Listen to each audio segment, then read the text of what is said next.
정치권 소식 짚어보는 아침의 맞소 시간입니다. 이승훈 더불어민주당 전략기획위 부위원장, 노동일 파이낸셜 뉴스 주필 나오셨습니다. 안녕하세요. 안녕하세요.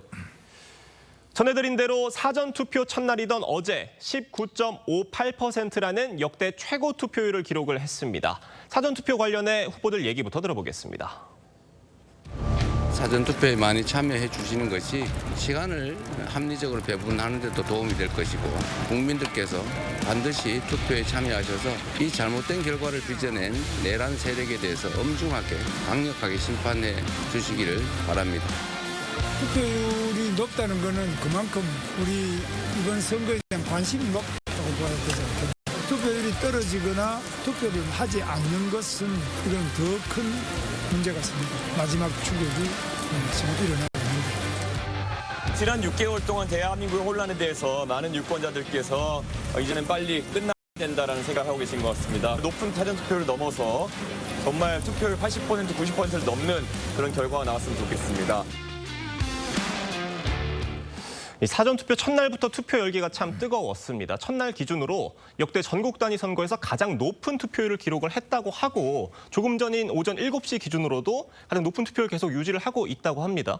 호남에서는 30% 넘는 투표율이 나왔다고 하는데 좀 어떻게 해석하고 계세요? 일단 좀 예상됐던 부분이에요. 예. 이번에 내란 사태로 인해서 발생한 선거잖아요. 그렇기 때문에 국민들께서 내란을 종식해야 되고 꼭 투표율이 높아져서 민생 경제를 살릴 수 있는 대통령 후보를 뽑아야 되겠다라고 하는 의지가 굉장히 강한 것 같고요. 예. 특히 이제 호남이라든가 이쪽 지방 분들은 사전 투표에 대한 선거 의혹에 대해서는 관심이 없거든요. 이 사전 투표를 통해서 투표를 높이고 그래서 정당한 결과가 나와야 된다라고 하는 생각이 강한데 아무래도 김문수 후보라든가 국민의힘에서는 사전 투표의 부정선거 의혹에 대해서도 많이 주장을 해왔잖아요.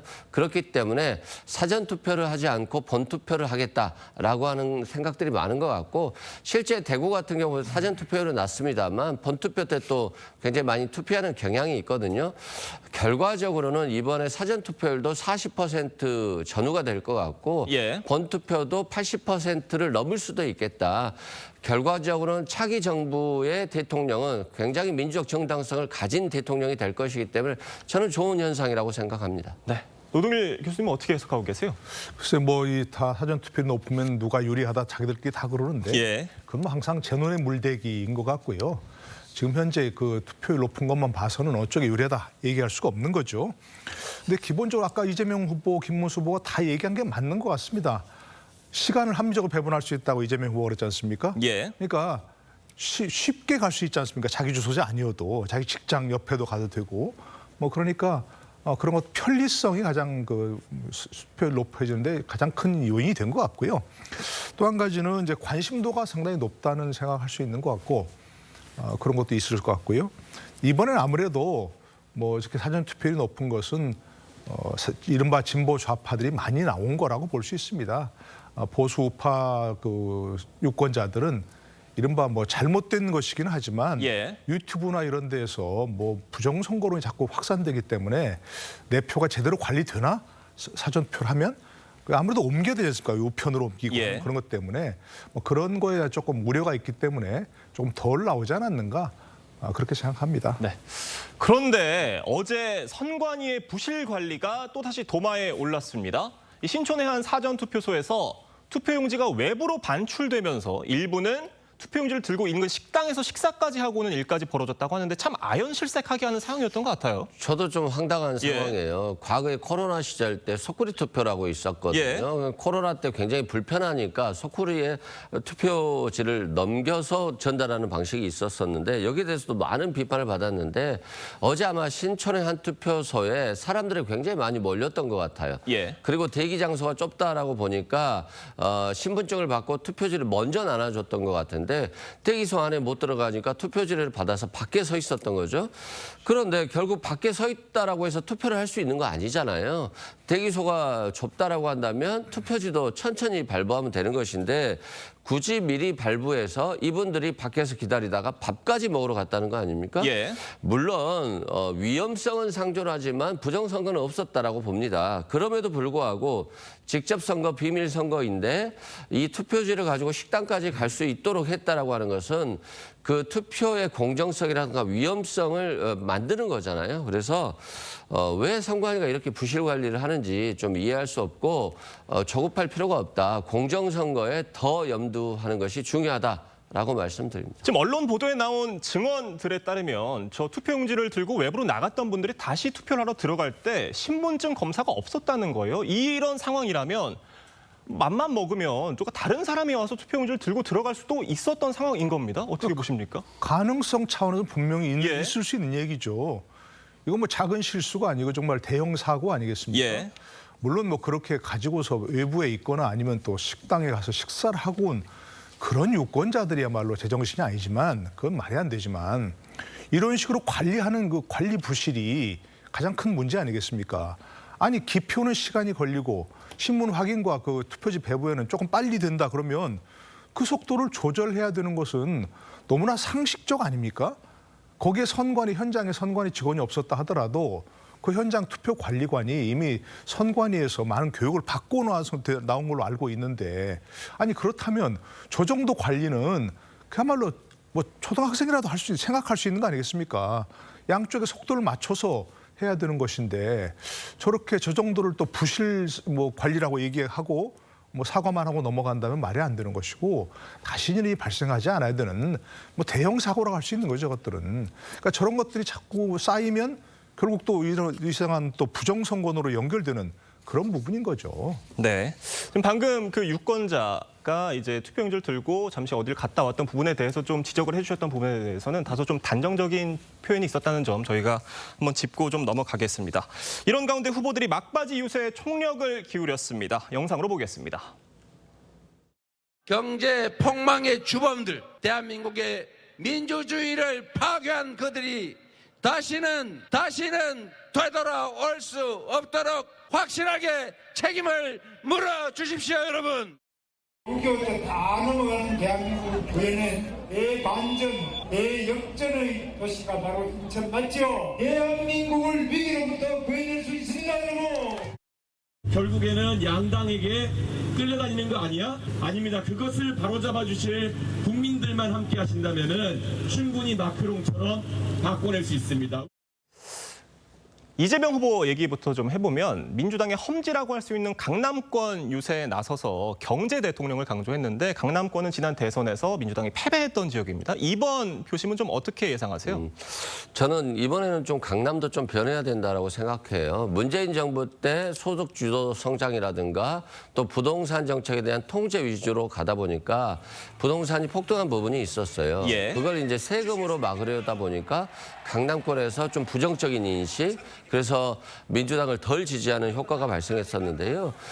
그것에 대해서 부동산 정책에 대해서는 이재명 후보가 과거와 같은 방식으로 하지 않겠다라고 했거든요. 그리고 윤석열 정부 3년 동안 뭐 주가가 오른 게 아니잖아요. 그리고 뭐 부동산이 오른 것도 아니고요. 또한 외환 시장이라든가 이런 것들이 좋아진 것도 아니고요. 경기는 폭망했기 때문에 결과적으로 윤석열 정부의 경제 정책이 실패했다라고 볼 수밖에 없어요. 그래서 보수했다 맡겼다라고 해서 기업이 잘 되고 국민이 잘 되는 것이 아니기 때문에 이번에는 중도 보수, 실용주의를 주장하는 이재명 후보에게 집권 대통령을 맡겨주시면 과거 윤석열 정부의 무능을 벗어나고 중도 보수 정책, 합리적 정책이라면 어떤 정책도 쓸 수 있다라고 하는 것이니까 오히려 경제를 살리는데 굉장히 효과를 발휘할 수 있을 겁니다. 그래서 그 도구로서 이재명 후보를 선택해 주시면 될 것 같고 그래서 강남도 예외일 필요가 없다라고 생각됩니다. 김문수 후보는 오늘부터 선거운동 종료일까지 90시간 연속으로 선거운동을 하겠다고 했습니다. 집에 가지 않겠다는 거예요. 외박 유세를 한다는 건데 어떤 지친 모습 이런 것들이 좀 연출될 수도 있을 것 같고 유권자들이 좀 어떻게 볼 것으로 보세요? 그래서 뭐 경기지사 선거 때도 아마 저렇게 해서 마지막 예. 며칠간 외박 유세를 통해서 뭐 유권자의 표심을 얻었다 이렇게 뭐 얘기가 있는데 이번에도 저렇게 한다는 것은 결국 이제 뭐 절박함의 표현이겠죠. 예. 뭐 본인이 정말 승리하고 있다 이렇게 확신한다면 저렇게 절박함의 표현을 할 수가 없는 건데 할 필요가 없는 건데 저렇게 하는 것은 정말 마지막 반전을 노려보겠다 이런 거 아니겠습니까? 저런 걸 보면서 유권자들의 마음을 뭐 조금이라도 움직일 수 있다면 뭐 저런 유세도 효과가 있다고 볼 수 있겠죠. 예. 이준석 후보의 경우에도 무박 유세에 돌입하면서 청년층 표심 잡기에 주력을 하고 있습니다. 지난 총선에서 승리했던 동탄 모델 재현을 다시 한번 언급을 했어요. 어떻게 평가하세요? 뭐 본인의 생각대로 되면 좋겠죠. 근데 프랑스의 마크롱처럼 그런 강력한 모습을 이준석 후보가 보여주진 못했어요. 네거티브에서는 강력했을지 모르지만 대한민국을 강력하게 이끌거나 또 통합으로 이끌 수 있는 그 지도자의 모습보다는 윤석열 전 대통령과 좀 싸우는 모습, 예. 이번 선거에서도 네거티브에 전념하는 모습들을 보여줬기 때문에 결국 세석의 개혁신당에게 이 위기에 대한민국을 맡길 수 없다라고 하는 생각들이 좀 많을 것 같고, 또 이번 네거티브가 너무 과했기 때문에 결국 김문수 후보에게도 조금은 효과가 있지 않을까 이런 생각이 들고요. 급할수록 돌아가라는 말이 있잖아요. 아마 10% 지지율 전후에 있었기 때문에 지지율을 끌어올리려고 좀 무리수를 둔 것 같은데 이게 좀 본인에게는 좀 불리하게 작용할 가능성이 좀 커 보입니다. 본투표가 4일 앞으로 다가온 상황입니다. 그런데 또다시 설화로 논란이 불거졌어요. 유시민 작가가 김어준 씨의 유튜브에서 김문수 후보의 배우자 설난영 씨를 향해서 대통령 후보 배우자는 갈 수 없는 자리다. 또 그리고 제정신이 아니다. 이런 표현까지 사용했는데 어떻게 들으셨습니까? 글쎄요, 뭐 설난영 씨도 비판의 대상이 될 수 있는 거고, 그 설난영 씨의 그 뭐 발언에 대해서 뭐 이런 것이 잘못됐다 이렇게 얘기할 수 있겠죠.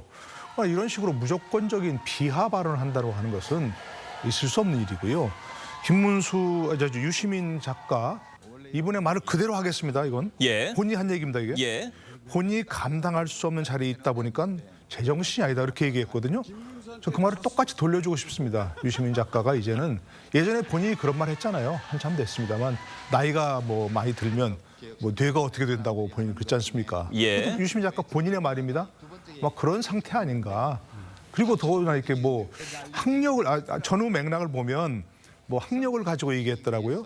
뭐 김문수 후보가 서울대 경영학과를 뭐 이렇게 얘기했기 때문에 예. 아니 설난영 씨도 그 순천여고라는 명문 학교를 나왔고요. 성심여대 국문과를 나왔습니다. 근데 뭐 그걸 가지고서 뭐 지금 우러러 보다 보니까 이런 식으로 됐다 이런 식으로 표현하는 것은 있을 수 없는 일이고, 이런 평론하는 자리도 이제는 감당할 수 없는 게 아닌가 싶은 생각이 듭니다. 그러니까 유시민 작가의 말을 해석을 해보면은 그러니까 갈 수 없는 자리다, 또 뭐 이제 어울리지 않는 자리다 이런 표현이 결국 갈 수 있는 자리가 뭐 따로 있다 이런 말로도 해석이 될 수 있는 것 같고, 그래서 국민의힘에서는 지금 뭐 전근대적인 여성 비하다, 학력 비하다 이렇게 비판하고 있어요. 그래요. 이게 표현 자체가 좀 잘못됐다라고 생각해요. 뭐 예. 김문수 후보가 대통령 후보이기 때문에 설난영 여사도 붕 떠 있는 거 아니냐. 뭐 갈 수 없는 자리에 갔기 때문에 김문수 후보에 대해서 또 발언들이 좀 잘못되고 있다. 뭐 이런 취지인 것 같아요. 그래서 적절하지 못하다 말씀드리고요. 다만 이제 이 발언이 된 계기가 설난영 여사가 예. 노조는 과격하고 못생겼다. 자신은 예쁘다. 뭐 이런 취지의 발언을 했는데 실은 저는 또 설난영 여사의 이 발언도 좀 이해가 안 됐어요. 왜 그러냐면 노동부 장관 출신이잖아요. 본인의 남편인 김문수 후보께서. 그런데 노동부 장관이 노조를 비난하는 것들이 결코 자기 얼굴에 침 뱉기거든요. 또 김문수 후보나 설난영 여사나 다 노조위원장 출신이거든요. 근데 왜 노조는 과격하고 못생기고 세다 이런 표현을 썼을지 이해가 좀 안 가고요. 결국 유시민 작가라든가 설난영 여사 모두 발언이 좀 조심해야 되는 것이 맞지 않나 이런 생각이 듭니다. 네. 다음 소식 짚어보겠습니다. 이준석 후보의 이른바 젓가락 발언을 두고 논란이 이어지는 가운데 이 후보가 반박성 기자회견을 열었습니다. 그 모습 보겠습니다.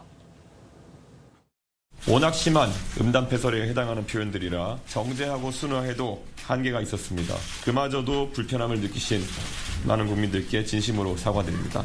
이재명 후보의 장남 이씨가 인터넷 커뮤니티에 직접 올린 글에 순화된 버전이었습니다. 제가 한 질문 가운데 어디에 혐오가 있습니까?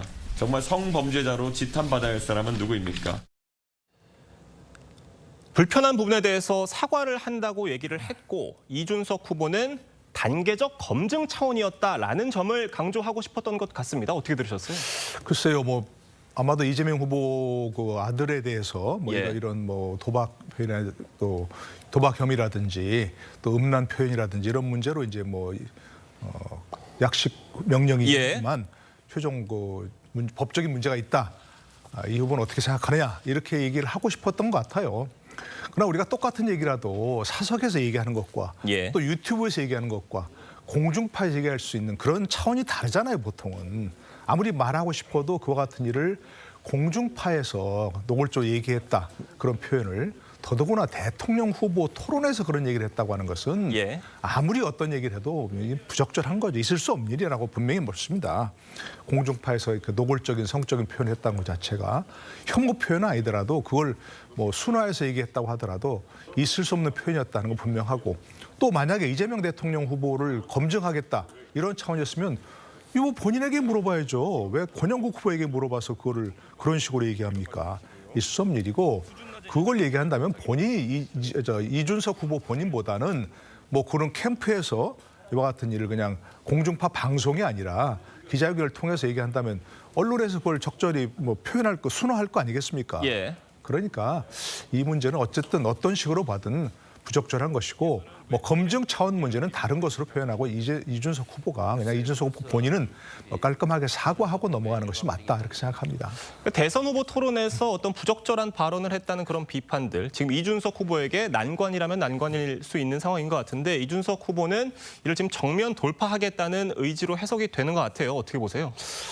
정면 돌파할 것 같아요. 계속해서 이재명 후보를 공격할 것 같은데, 저는 40대 청년 정치인이 조금은 이재명 후보 본인에 대한 검증에, 또는 김문수 후보 본인에 대한 검증에 시간을 더 투자했어야 되는데, 과거 이재명 후보가 사과를 했던 아들 부분에 대한 부분을 너무나도 적나라하게 TV 토론 시간에 했다는 측면에서 실은 어머니들이 아이들에게 우리나라 정치는 이런 거야 라고 하면서 보여주는 경우가 있거든요. 근데 아주 어린 아이들이 보는 시간에 그런 발언을 했다는 것 자체도 저는 비판적이고요. 또 결과적으로 저 발언에 묻혀가지고 대통령 후보 본인들에 대한 검증은 다 날아가 버렸어요. 이런 게 잘못되고, 또 우리가 김건희 여사라든가 최순실 씨에 대해서 검증하는 이유는 결과적으로 대통령에게 영향을 미쳐서 권력을 남용하거나 비선 실세로서 활동하는 것에 대한 비판이거든요. 그런데 이재명 후보의 아들 같은 경우는 뭐 성남시장의 권력을 행사했다거나 도지사의 권력을 행사한 게 아니고 개인적인 일탈 부분이에요. 이 부분에 대해서 이재명 후보가 다 사과를 했기 때문에 굳이 TV 토론 방식에서 저렇게 비난을 하는 게 맞았나. 그래서 그 방법의 적절성이라든가 목적의 정당성도 다 잃어버린 이준석 후보가 굉장히 앞으로 자신의 정치에 있어서 큰 오점을 남기지 않았나 싶습니다. 이준석 후보 공세에 민주당은 법적 조치 등 강경 대응에 나섰고, 국민의힘은 이 후보 아들 관련 의혹을 본격적으로 부각시키는 모양새입니다. 양측 입장 들어보겠습니다. 일부 사실과 명백한 허위 사실을 섞어서 얘기하고 있는 것이다. 이렇게 분명히 말씀드립니다. 자신의 잘못을 회피하기 위해 네거티브에 올인하는 이준석 후보가 개탄스럽습니다. 저열한 언어폭력을 자행한 후보자 아들의 범죄에는 입을 닫으면서 연일 메신저만 공격하고 분노하는 이중잣대의 정치, 이것이 더불어민주당의 민낯입니다. 이승훈 부위원장께 먼저 질문 드려보면, 지금 민주당에서는 이준석 후보의 발언이 명백한 허위 사실이라고 했어요. 어느 부분이 허위 사실이라는 겁니까? 아마 이제 비판의 대상이 남자였냐 여자였냐라든가 또 표현의 수위 정도가 좀 달랐다라고 하는 것 같아요. 근데 그게 뭐 중요하겠습니까? 만약에 이재명 후보의 아들께서 저런 발언을 잘못했다라고 한다면 그냥 사과하고 넘어가는 게 맞는 것 같고, 과거에도 한번 사과했습니다만 사과라는 게 꼭 국민들이 원한다라고 하면 한 번, 두 번, 세 번, 네 번도 할 수 있는 것이기 때문에 저는 저 부분에 대해서 아마도 지도부에서 뭐 사과하는 발표가 날 것으로 보여지고요.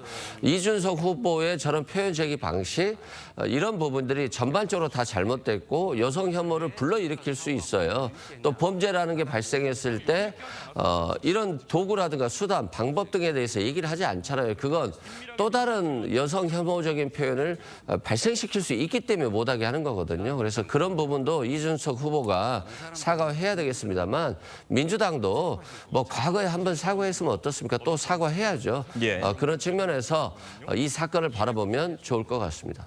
그러니까 말씀해 주신 내용은 민주당도 다시 한번 또 사과하는 것도 괜찮을 것 같다 이런 말씀이신데 일단 민주당 조승래 선대위 수석 대변인의 얘기는 여성이 아닌 남성에 대한 표현이었기 때문에 명백한 허위 사실이라는 거였고 그런데 이준석 후보는 이에 대해서 그러면 남성에 대한 그런 표현은 괜찮은 것이냐라고 얘기를 했어요. 어떻게 들으셨어요? 그러니까 저도 그 말을 들으면서 만약 그런 발언이 사실이라면 예. 그런 발언이 있다는 건 인정한 거 아닙니까?